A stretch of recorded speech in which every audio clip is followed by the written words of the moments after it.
Queridas irmãs, queridos irmãos, com que alegria voltamos ao nosso o Espírito da Letra, analisando a obra de André Luiz, Espírito, através da mediunidade de Francisco Cândido Xavier.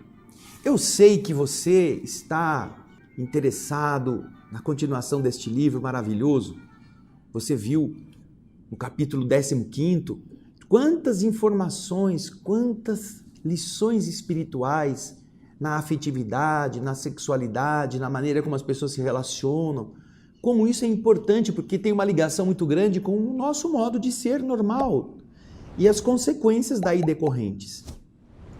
Os capítulos anteriores, nós vimos débitos que ficaram piorados, dívidas que foram suspensas, outras que foram mantidas na mesma proporção. Depois do capítulo 15º, nós vamos entrar agora na fase boa.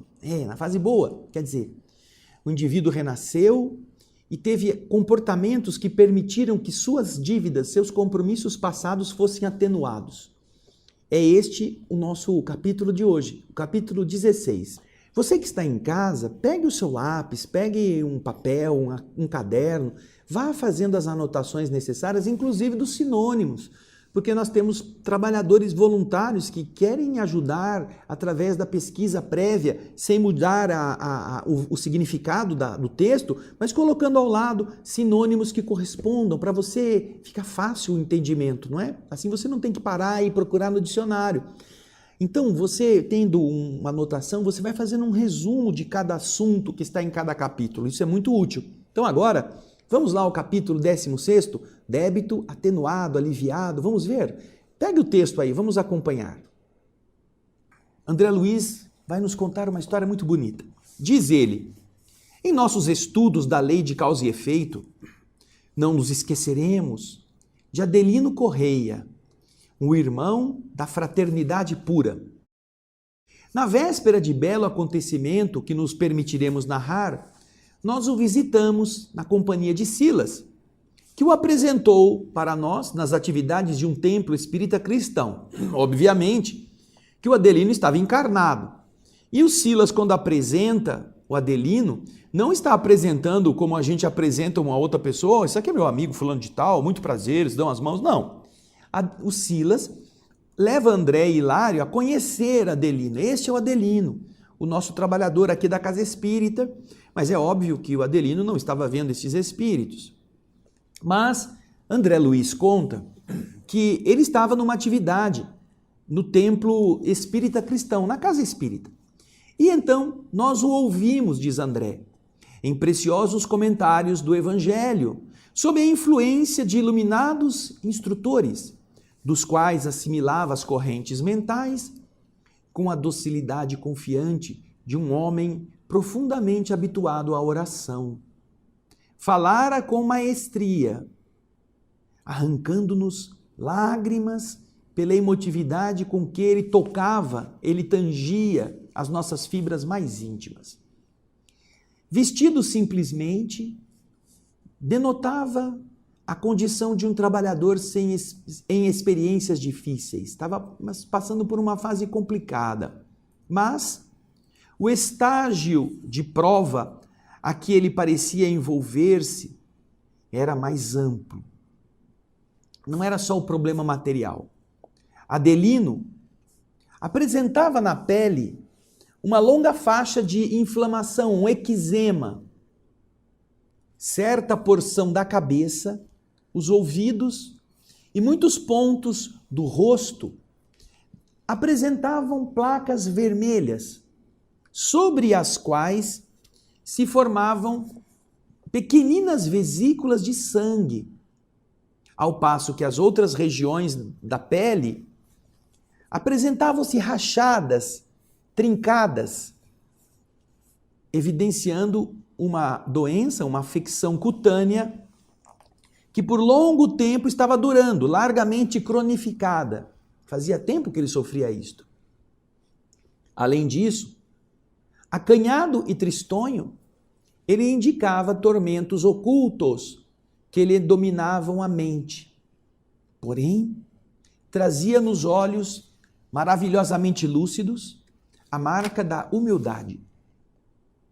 vários amigos espirituais o assistiam atentos.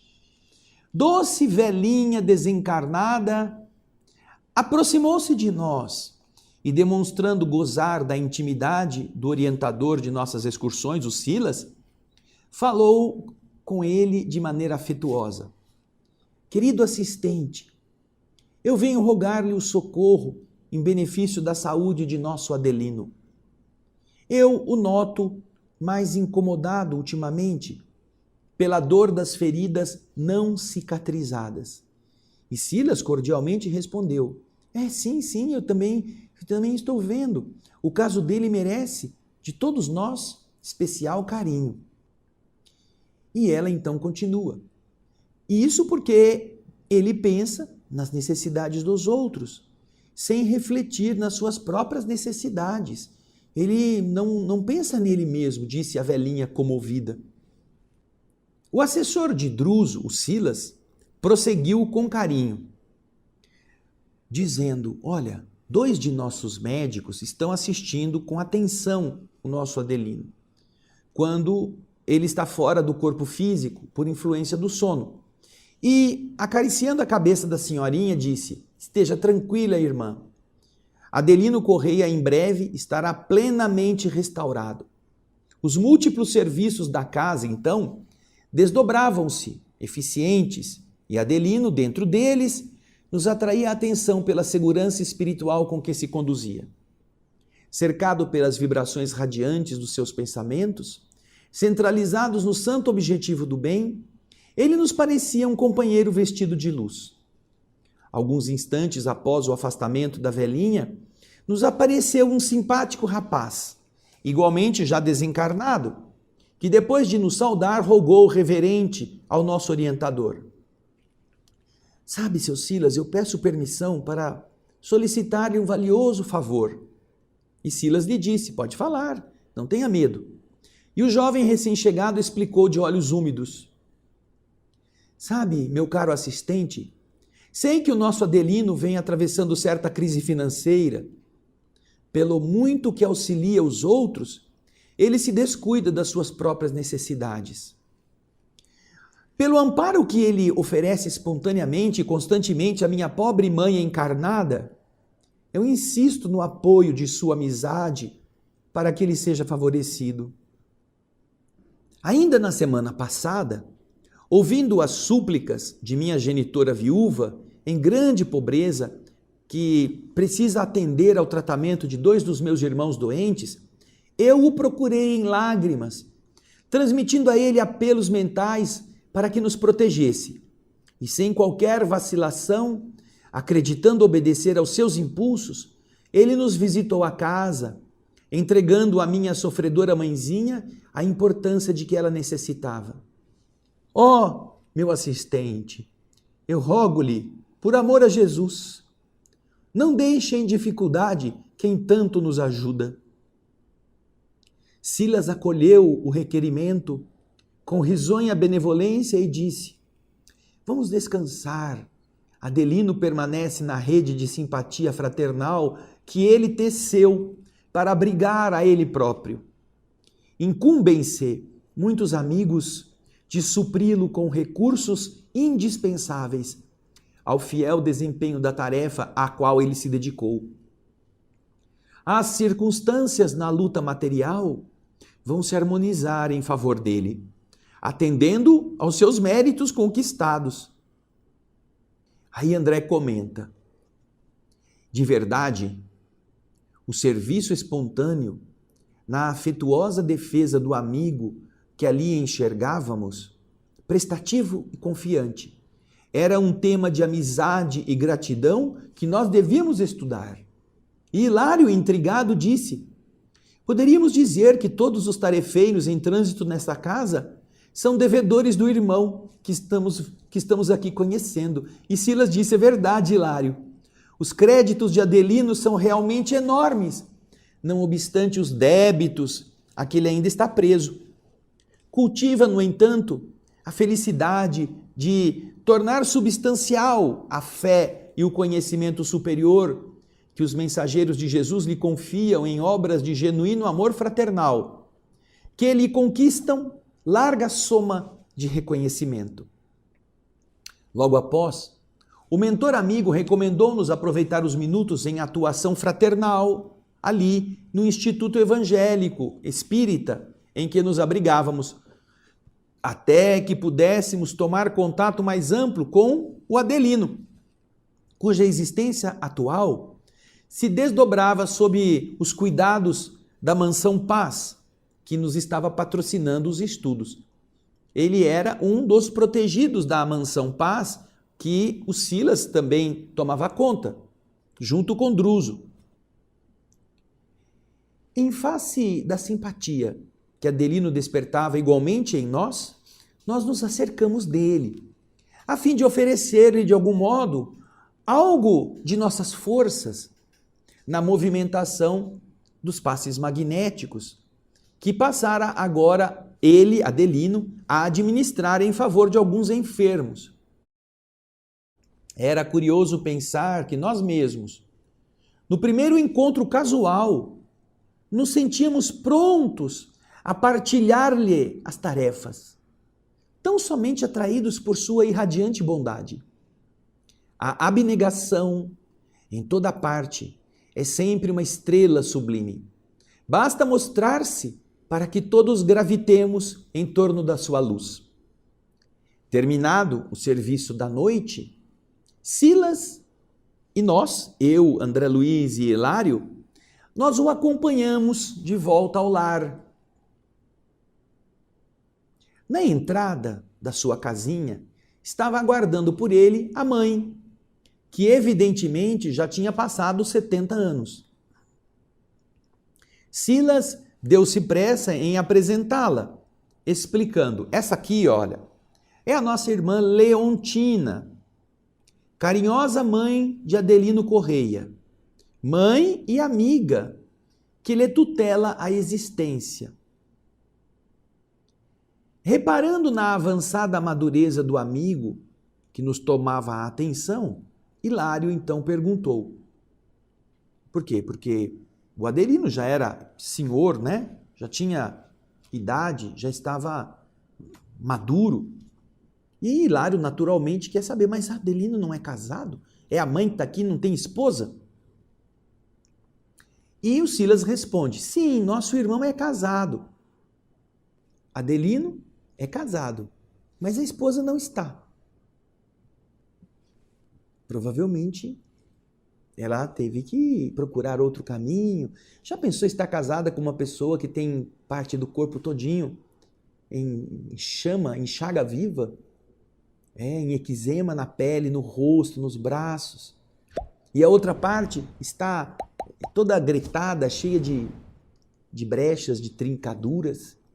É preciso coragem, não é? É aquela história, né? Você jura ser fiel na saúde, na doença, na riqueza e na pobreza? Ah, juro, quando estão as fotos, as filmagens, eu juro. Promete? Prometo. Só que quando acontece, aí vem a tragédia, né? Será que você aguenta? Será que você cumpre a promessa? Então, o Silas não entra muito em detalhes, mas nessa primeira abordagem ele diz: ele é casado sim, só que a esposa dele não está aqui. Vamos continuar no texto? A resposta de Silas nos dava a entender que o companheiro atravessava provas perante as quais nos cabia respeitosa discrição.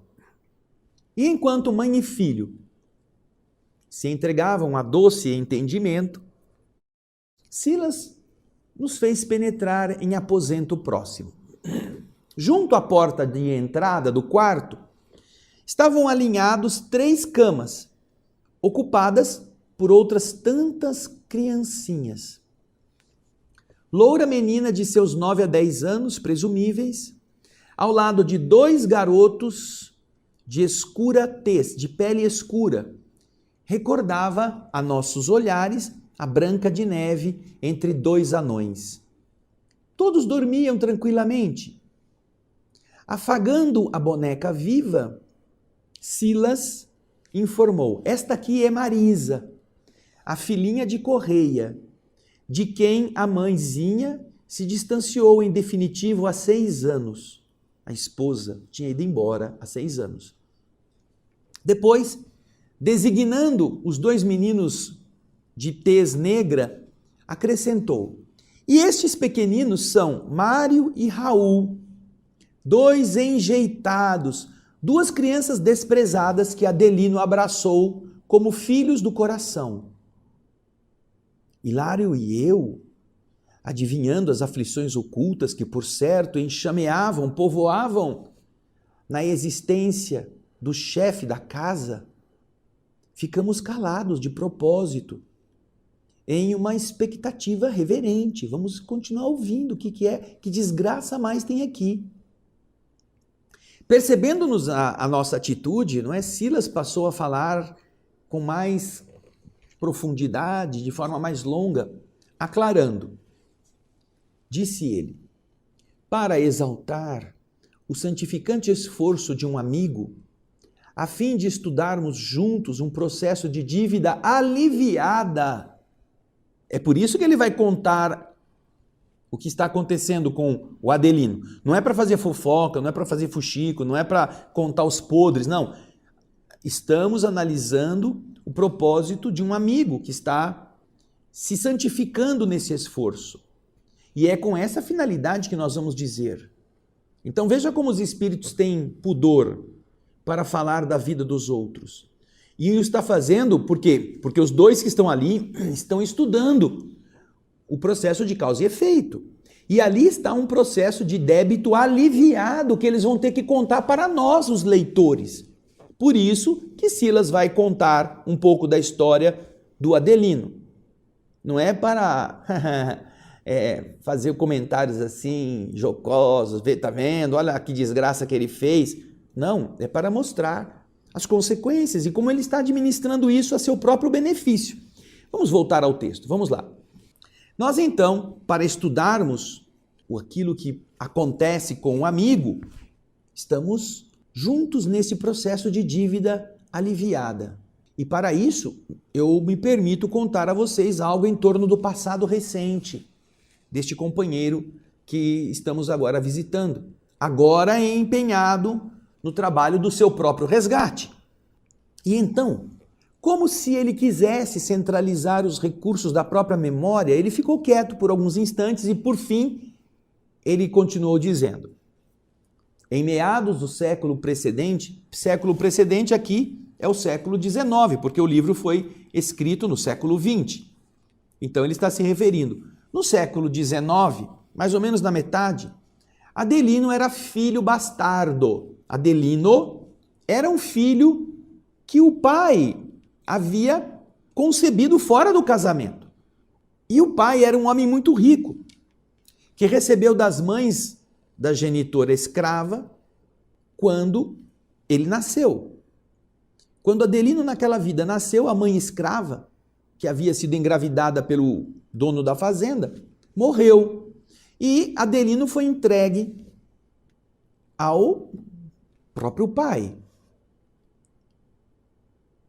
E este pai, que se chamava Martim Gaspar, o moço afazendado, que lhe foi o pai solteiro, era homem de coração endurecido, muito cedo acostumado ao orgulho tiranizante, em face do descuido do lar em que nascera, que não o havia preparado para uma vida mais nobre. Martim Gaspar, portanto, era o algoz.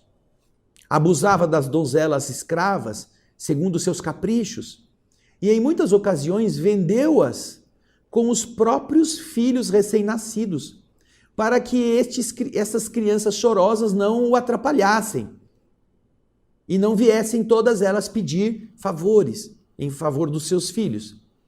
Martim Gaspar era temido na casa grande, da qual se fizera absoluto senhor, depois da morte do velho pai, que, quando já estava bem idoso, tentava tardiamente controlar os instintos do seu filho, que sabia, o filho, usar o chicote e o tronco, sem qualquer compaixão. O pai, velho, tentava fazer o filho ser um pouco diferente, mas não conseguia. O filho gostava de mandar, de bater, de estalar o chicote no lombo, como eles diziam, né? de outros seus semelhantes. Martim Gaspar, continua André Luiz nos contando, ele era execrado, ele era odiado pela maioria dos servos e ao mesmo tempo era bajulado por todos aqueles que obtinham seus favores, a troco de uma adulação servil. Os que adulavam conseguiam favores, então viviam nessa dependência torpe de um homem mesquinho. Porém, veja só, para o filho Martim, o mesmo Adelino de agora, o pai tinha uma ternura e uma dedicação que não mostravam limites. Veja só, Adelino agora, que é o que nós estamos estudando, naquela outra encarnação se chamava Martim e era filho do algoz. E apesar de ser filho fora da união, que o rapaz, o dono da fazenda, não tinha nenhum respeito pelas escravas, engravidou uma escrava e ela morreu no parto e ele ficou com a criança, o pai mostrava uma ternura, uma dedicação ilimitadas. Inexplicavelmente, para ele próprio, o pai amava o filho com desvelado, com manifesto enternecimento, a ponto de providenciar para ele uma educação requintada, esmerada na própria fazenda. Entre pai e filho se estabeleceram desta forma os mais santos laços afetivos. Eram companheiros inseparáveis nos jogos e nos estudos, no serviço e na caça. Foi assim que Gaspar, o pai, não obstante cruel para com os outros filhos da própria carne, ele tinha filhos com várias escravas, para os quais ele era cruel. Quando os punia, quando via eles nas senzalas sofredoras, apesar disso, Gaspar não teve dúvida em legitimar Martim como seu filho perante as autoridades daquele tempo, tornando-o partícipe de seu nome e de sua herança. Pai e filho contavam, respectivamente, 43 o pai e 21 o filho, 21 anos. Olha a diferença. Então, estavam jovens ainda. Quando Gaspar, o pai, embora solteirão amadurecido, resolveu se casar em uma grande metrópole, desposando Maria Emília, uma leviana jovem de 20 anos, que, trazida à grande casa rural, desenvolveu sobre o enteado estranha fascinação.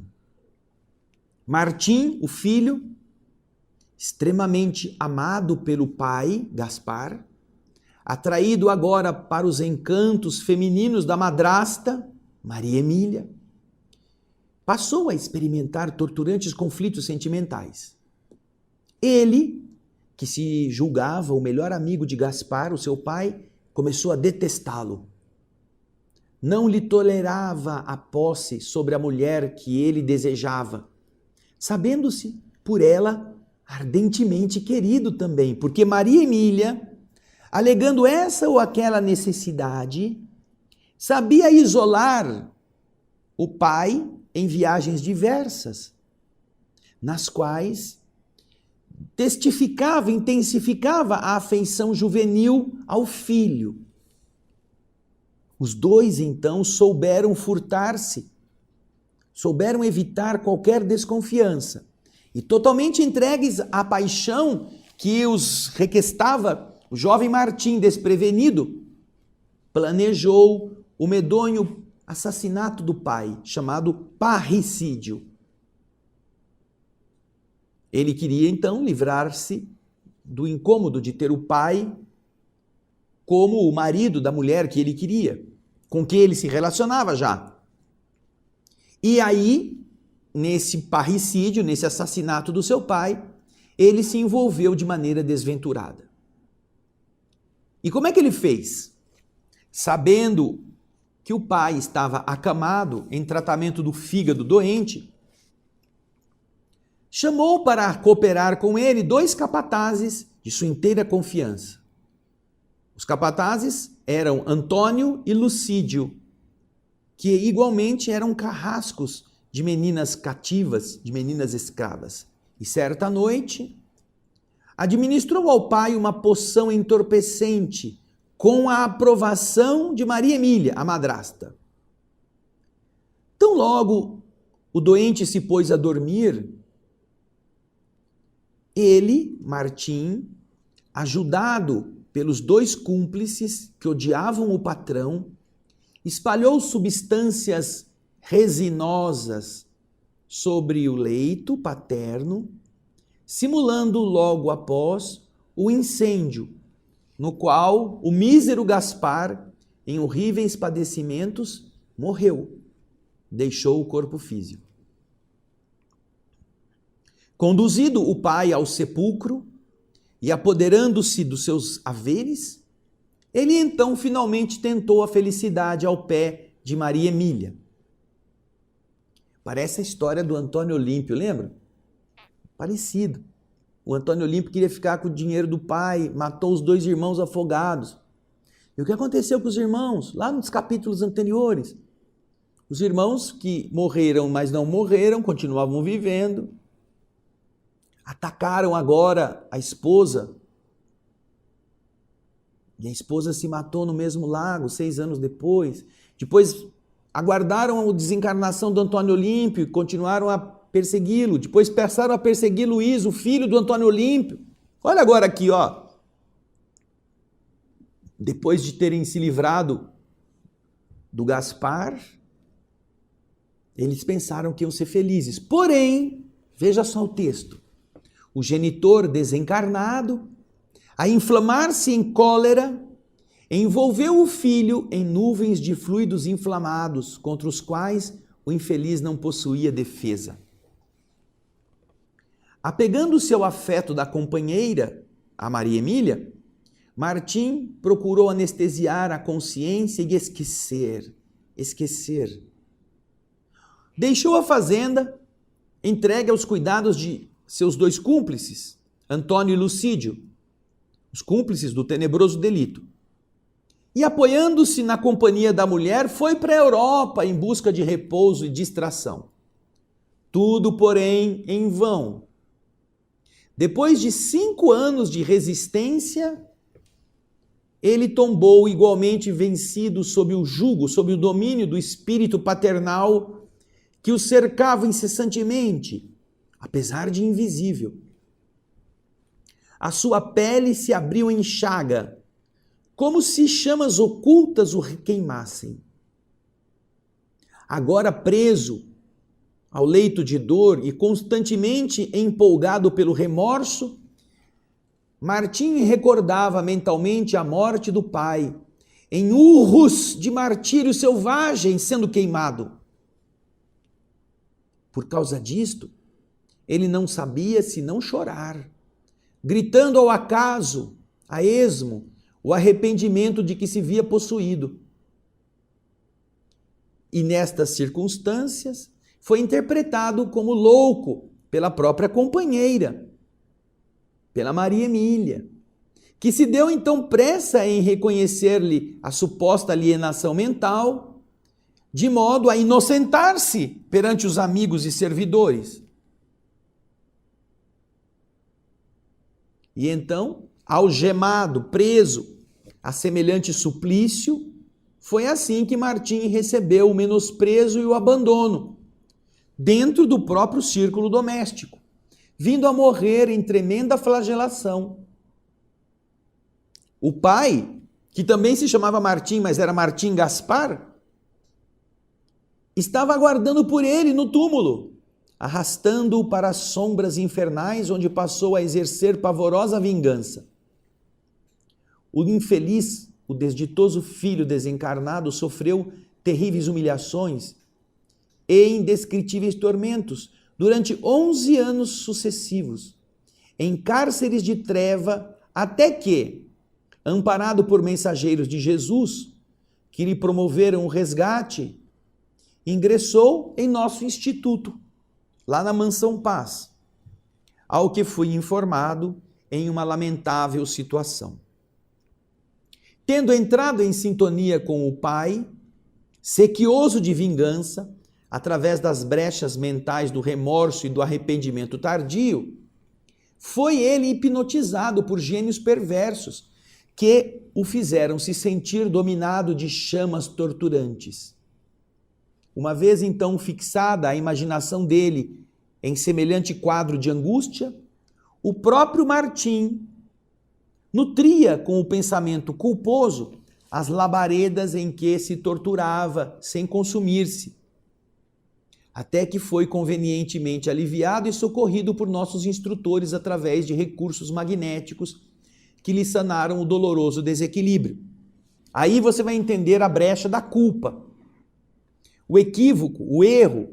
Quando você, como espírito, não compreende e se arrepende e vai em frente para consertá-lo, ele fica fazendo com que as entidades inferiores que sabem das nossas fragilidades utilizem as nossas brechas de culpa para insidiarem-se, para fazerem a gente sofrer e hipnotizando-nos por causa da culpa, fazem com que aquele se torne vulnerável, fazendo ele sofrer com esses impulsos de autodestruição. Volte o texto aí para você ver. Vamos voltar esse trecho para a gente ler de novo. Tendo entrado em sintonia com o pai, era aquele homem que estava com ódio dele, do outro lado da vida. O pai tinha sede de vingança. Pelas brechas mentais do remorso e do arrependimento, ele foi, já como espírito, hipnotizado por gênios perversos, que o fizeram se sentir dominado de chamas torturantes. Fixada então a imaginação dele neste quadro de angústia, o próprio Martim, o filho, nutria com pensamento culposo as labaredas em que se torturava sem se consumir. Vejam só, ele achava que ele merecia morrer como ele havia matado, e ele então ficava produzindo aquela sensação de queimadura constantemente, já no plano espiritual, até que foi convenientemente aliviado e socorrido por nossos instrutores, que aplicaram-lhe passes que lhe foram sanando o doloroso desequilíbrio. A partir daí, ele se devotou, depois de melhorado, aos serviços mais duros de nossa organização, conquistando com o tempo apreciáveis reconhecimentos, lauréis, que lhe permitiram a volta ao corpo físico, com o direito de iniciar o pagamento da larga dívida em que ele havia se onerado desavisadamente.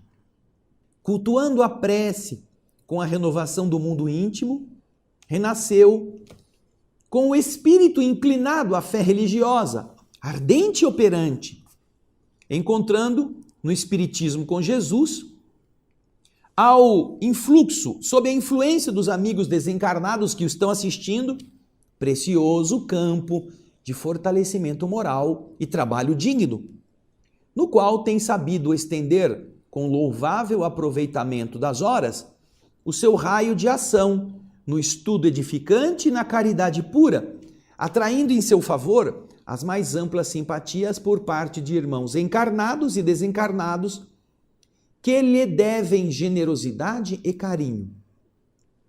Atirado a imensas dificuldades materiais, desde cedo cresceu órfão de pai. Nesta vida, uma vez que ele não valorizou no passado a ternura do pai que ele teve, lutando com extrema pobreza e com enfermidade constante. Protegido, custodiado, porém, por benfeitores de nossa mansão, foi conduzido a um templo espírita, ainda muito jovem, onde, submetido a tratamento da epiderme esfogueada, veja que ele renasce carregando na carne aquela expressão da queimadura que ele matou o pai na situação de incendiado, não é? Ele começou a ser tratada, essa epiderme, que agora como uma doença borbulhava e fazia ele se sentir queimado, ele entrou no conhecimento da nossa renovadora doutrina. A leitura dos princípios espíritas, ao sol do Evangelho do Senhor, constituiu para ele recordações naturais daqueles ensinamentos que ele havia assimilado em nossa casa, aqui, do lado de cá, no mundo espiritual, antes da reencarnação. Desde aí, aceitou nobremente a responsabilidade de viver e buscou, acima de tudo, aplicar a si próprio as diretrizes regeneradoras da fé que ele havia abraçado. Disciplinou-se, rendeu sincero respeito às suas obrigações. E não obstante os entraves orgânicos, muito moço se dedicou às representações comerciais, de cujos labores retira os abençoados recursos que sabe repartir com necessitados numerosos, reservando para si tão somente o indispensável. Não é um rico da terra, na acepção do conceito, mas um trabalhador da fraternidade que sabe dar o próprio coração naquilo que distribui. Trilhando o caminho da simplicidade e da renúncia edificante, modificou, com este comportamento, as impressões de muitos dos companheiros de outro tempo, que nas baixas camadas da sombra se haviam transformado em perseguidores dele mesmo, em seus desafetos, obsessores estes que, ao lhe observarem os exemplos novos, se sentiam moralmente desarmados para os conflitos que se propunham manter. O comportamento, agora de Adelino, desarmava os seus adversários que queriam ver o mesmo arrogante Martim de outrora, aquele indivíduo irresponsável, orgulhoso, rico, aliado dos capangas para matar os outros. Agora não, ele não era mais isto. Então, diz Silas, é dessa forma que ele também continua ressarcindo as suas culpas, sofrendo-lhes as consequências em si mesmo. Porém, pelos valores que ele vai guardando, que ele vai acumulando, entesourando, devotado ao bem alheio, ele resgata o passado com o alívio possível, ganhando tempo e adquirindo novas bênçãos. Ajudando aos outros, ele desbasta, ele vai limpando as arestas, ele vai melhorando dia a dia o montante de seus débitos, de vez que a misericórdia do Pai Celestial permite que os nossos credores atenuem o rigor da cobrança, sempre que nos vejam oferecendo ao próximo necessitado aquilo que nós devemos a eles. Olha que bonito. Nossos credores, às vezes, que querem tomar aquilo que nós havíamos tomado deles, percebem que nós estamos fazendo o infelizes melhor, estamos ajudando os abatidos, então eles têm mais paciência conosco. Silas, então, confiou-se a uma pausa breve. Mas Hilário, tanto quanto eu, fascinado por essa sua exposição clara e sensata, rogou, sedento de ensino: continue, assistente, continue. Esta lição viva nos ilumina de esperança. Como se explica estar Adelino ganhando tempo? Continue, Silas. Continue, André. Vai, André, vai contando, André. Continua. Mas nós vamos continuar no nosso próximo programa. Na semana que vem, eu tenho certeza que você vai estar doidinho para saber como que a dívida foi atenuada. Porque, olha, nós não estamos falando de pouca coisa, hein? Imagina, é filho de uma escrava, é adotado pelo pai como seu filho legítimo, recebe tudo de melhor, aí o pai se casa, o cara se encanta com a madrasta, começa a ter caso com a madrasta leviana também cede, eles então criam um complô para matar o pai, arruma 2 ajudantes para fazer o assassinato do pai, dá um remédio para dormir, depois põe fogo nele dormindo, sem direito a se defender, que coisa.